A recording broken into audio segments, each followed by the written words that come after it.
Hey, hands up! This is when 3 Farmington officers opened fire at a home on Valley View Avenue, and this tragedy played out. We're seeing 52-year-old Robert Dotson answer his own door in his robe in the middle of the night, and he draws his gun. This came after officers announced themselves 3 times over 2.5 minutes. Farmington, please. We can't tell whether their red and blue lights are running on their vehicles, but almost immediately as Dotson opens his front door, officers see him draw a gun and they fire.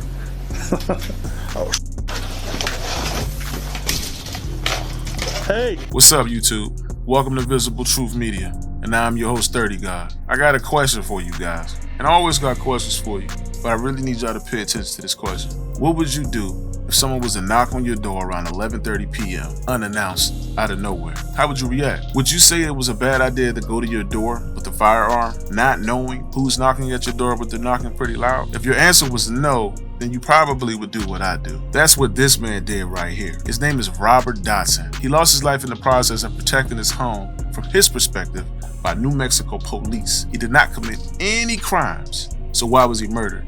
We're gonna jump straight into it, man. I'm gonna give y'all all the details, man. Let's get it.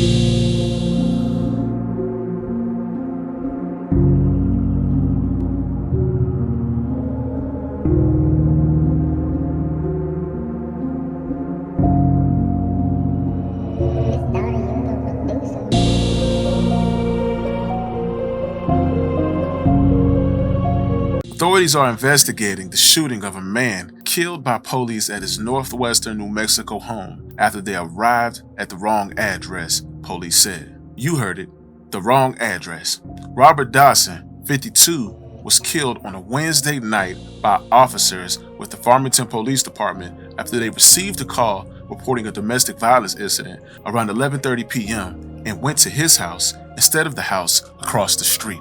Officers mistakenly approached 5305 Valley View Avenue instead of 5308 Valley View Avenue. After no one answered their knocks on the door, police officers asked dispatch to call the person who reported the incident and asked them to come to the door. At some point, Dotson, maybe it was the same time, opened the door of his home while armed with a handgun, and at least one officer shot 1 round from their gun, striking and killing Dotson at the scene. Armed with a handgun, Dotson's wife exchanged gunfire with the officers, but she was not injured. Once she realized that the individuals outside of her residence were officers, she put her gun down and complied with the officers' commands. The responding officers, who were not injured during the shooting, will not be publicly identified by state police according to their statement. It is unclear how many officers were at the scene at the time of the shooting or how many fired their guns. It is also unclear whether Dotson fired at the officers at all before the police shot and killed them. CNN filed a public records request with the New Mexico State Police Office for the body camera footage. Now, if you ask me, and I'm gonna be honest with you guys, me looking at the footage, because I can see the whole footage, and if you really want to see the whole footage, you can go other places to see it. I'm gonna try to post a link so you can, but I'm gonna put enough clips in where you can kind of tell what happened. They knock at his door, they laughing, he opens the door, no one says police. The first thing one of the officers in the back say is, hey. That's all he said was, hey. Then they flash a light in his face, and then the rest is history. To me, there's no clear way that this guy knew that it was the police at his door. He just see flashlights in his face.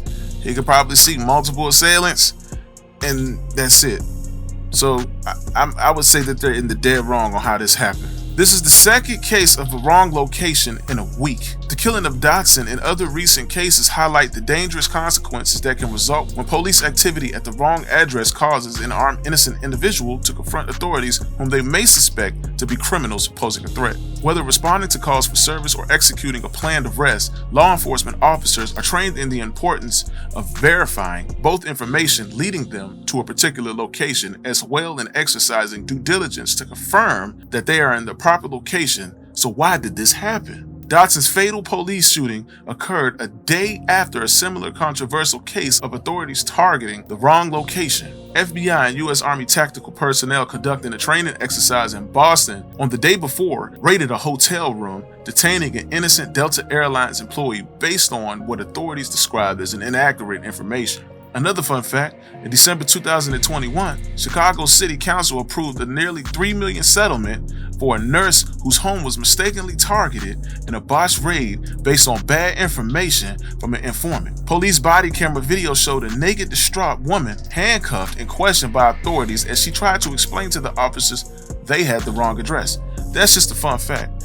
Long story short, man, is a situation like this avoidable? I would say yes.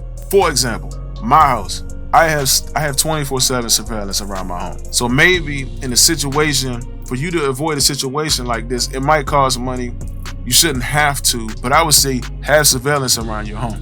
Because if this man had surveillance around his home, he would have seen that it was officers outside of his home before he went to the door with a firearm. And then another thing is, I don't really understand why he would have came and opened the door anyway. I mean, I get it. You're in your home. You're protecting your home. You have a firearm. You're not afraid. But sometimes it's not about being afraid. It's just about making a better decision. And in this case, man, you know, I'm not saying he did anything wrong. I'm blaming full responsibility. I'm putting all responsibility on the officers in this situation. I'm just looking at what could have been done to make this situation avoidable. So if I had to say, it is an avoidable situation, but who am I, man? Y'all let me know how y'all feel about this situation. We gonna keep y'all up to date on what happens to these officers, and we sending nothing but positive energy to this man's wife and his family.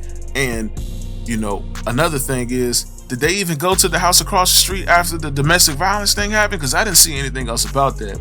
I'm gonna look into that too, man. Make sure y'all like, comment, and subscribe, and let me know how y'all feeling, man. Peace, man. Till next time.